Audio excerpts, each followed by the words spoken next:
Bonjour, comment allez-vous? Bienvenue dans le podcast Migration sûre et informée, une collaboration entre la délégation diocésaine des migrations au Sénégal et ECA Social, financée par le secrétariat des missions jésuites espagnoles. Commençons.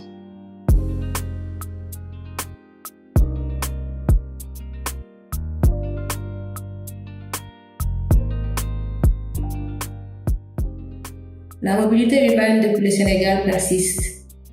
Environ 4% de sa population se trouve aujourd'hui dans la diaspora, principalement en Afrique, mais aussi en Europe. En fait, le Sénégal est le deuxième pays de la CEDEAO à enregistrer les flux migratoires les plus élevés de l'OCDE. Ousmane explique comment les discours positifs, mais qui ne sont pas vrais, magnifient les attentes de jeunes qui sont d'origine africaine et aspirent à la réussite de ceux qui sont déjà en Europe. Pour lui, prendre la route migratoire sans toutes les informations nécessaires est un grand risque.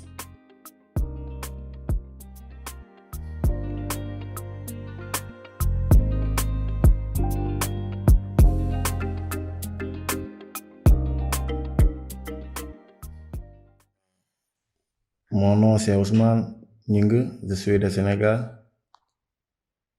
Je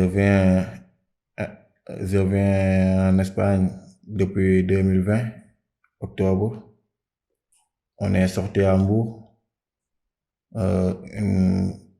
une partie qui s'appelle Warang. On est arrivé ici en Espagne en octobre 2020.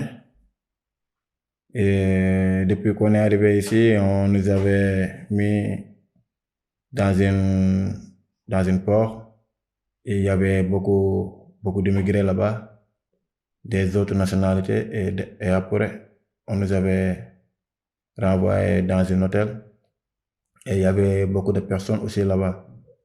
Et on est resté là-bas dans l'hôtel durant 9 mois.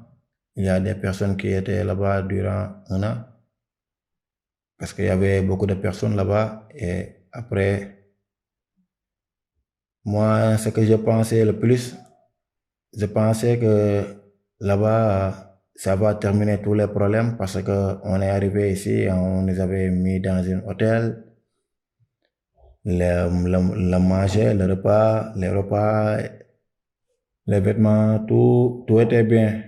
Tout était bien distribué. Mais après, durant 3 mois, c'est terminé tout. On ne nous avait pas remis des repas. Notre problème s'améliore chaque jour.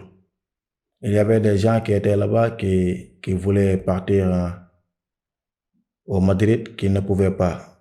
Et moi, je pensais que quand tu seras arrivé en Europe, tu vas trouver du travail. Même pas 1 mois, 2 mois, tu vas trouver du travail. Tu vas vivre dans de bonnes conditions parce que les gens qui sont ici, ils vont vous dire tout ça. Venez ici il y a du travail, ici il y a du bien. Alors c'est faux. Même s'il y a du travail, tu vas souffrir 3 ans, 4 ans maximum pour trouver ce travail.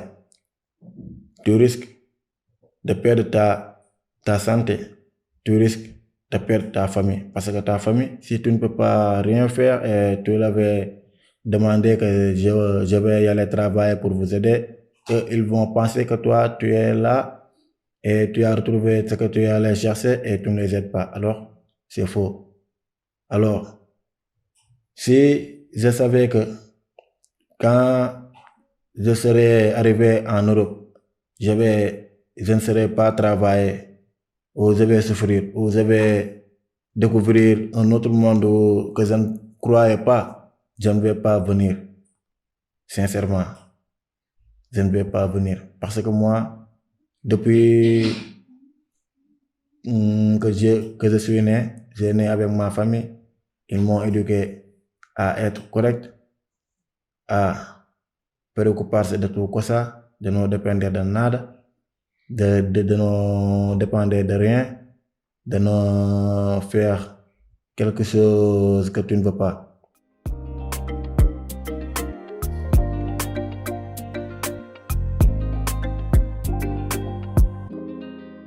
Quand je suis arrivé ici, ce que j'avais cru et ce qu'on m'avait éduqué, c'est diamétralement opposé et ce qui est ici.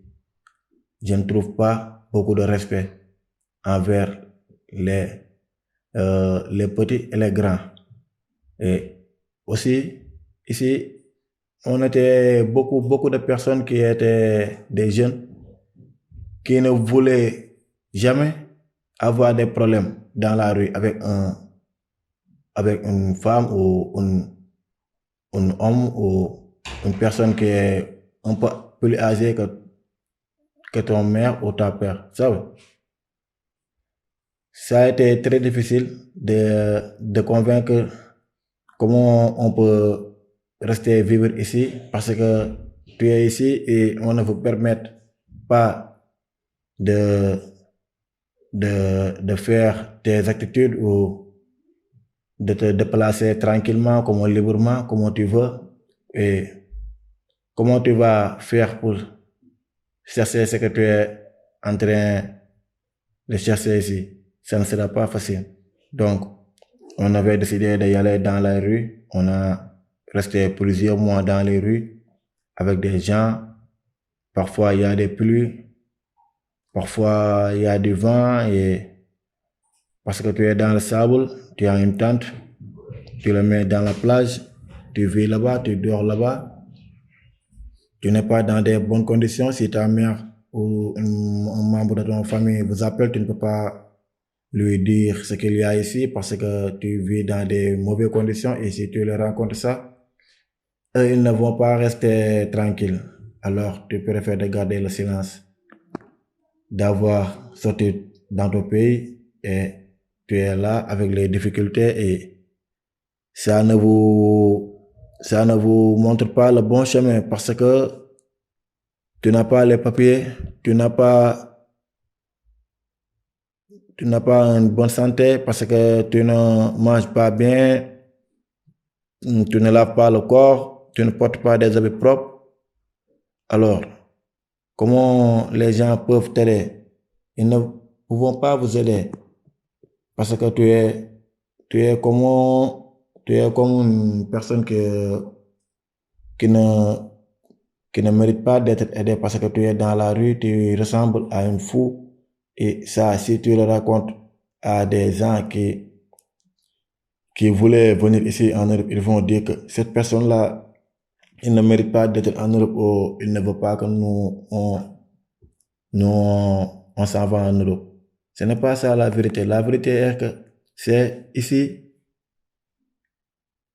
il n'y a pas beaucoup de travail parce qu'il y a des blancs qui sont ici qui ne travaillent pas, qui n'ont pas dans de bonnes conditions. Et toi, on vous dit que ici il y a tout. Il y a tout, mais avant d'avoir ces choses-là, tu vas souffrir. Et il y a des gens qui ont décidé de retourner dans le pays parce qu'ils n'étaient pas bien. Leur vie était en danger. C'est pour ça qu'ils ont décidé de retourner dans le pays. Je connais beaucoup de personnes. C'est très difficile ici en Europe. Merci beaucoup.